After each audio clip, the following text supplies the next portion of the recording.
नमस्कार, माझे नाव अथर्व सुभाष काळे. मी इयत्ता 9वीतील विद्यार्थी. विकसित भारत बिल्ड थॉन 2025 या अभियानाअंतर्गत समृद्ध भारत या संकल्पनेवर आधारलेला भूजल पातळी वाढवण्यासाठी उपाययोजना हा आम्ही उपक्रम निवडला आहे. यात मी ओढ्यातून पाणी वाहत असताना भूजल पातळीत वाढ करणे ही कल्पना मांडली आहे.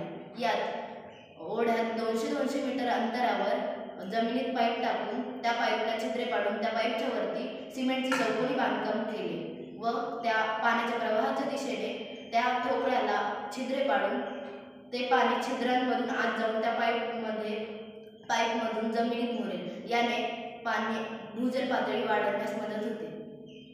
मी अनुष्का संजय ओले, इयत्ता 9वी. मी भूजल पातळी वाढवण्यासाठी रेन वॉटर हार्वेस्टिंग ही कल्पना मांडली आहे. घराच्या छतावरच्या व आजूबाजूच्या परिसरात पावसाचे पाणी पडते. या पाण्याचा आपण जर योग्य पद्धतीने व्यवस्थापन केले तर ते पाणी भूजल पातळीसाठी उपयुक्त ठरेल.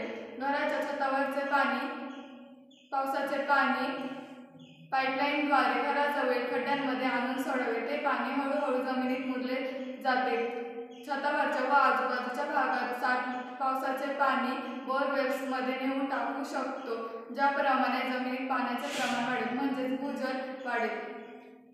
मी वेदिका ज्ञानेश्वर ठोसर, इयत्ता 9वी. भूजल पातळी वाढवणे या संदर्भात मी डोंगर उतार्यावर चर खोदणे ही कल्पना मांडली आहे. डोंगर उतार्यावरून वाहून नेणारे पावसाचे पाणी डोंगरावरून वाहत सखोल भागाकडे येतात. हे पाणी असेच गटारांमध्ये साचते व दूषित होते. यासाठी आपण उपाययोजना करणे आवश्यक आहे. डोंगराच्या पायथ्याशी चर खोदून पाणी साठवणे हे तंत्र वापरले. तेथे साठलेले पाणी जमिनीत मुरते. तेथे पाण्याची टंचाई होत नाही. माझे नाव वैष्णवी शैलेंद्र. मी इयत्ता 9वी मध्ये शिकत आहे. भूजल पातळी वाढवण्यासाठी या संदर्भात मी शेतीतील विहिरीजवळील पाणी विहिरीत सोडणे ही कल्पना मांडली आहे.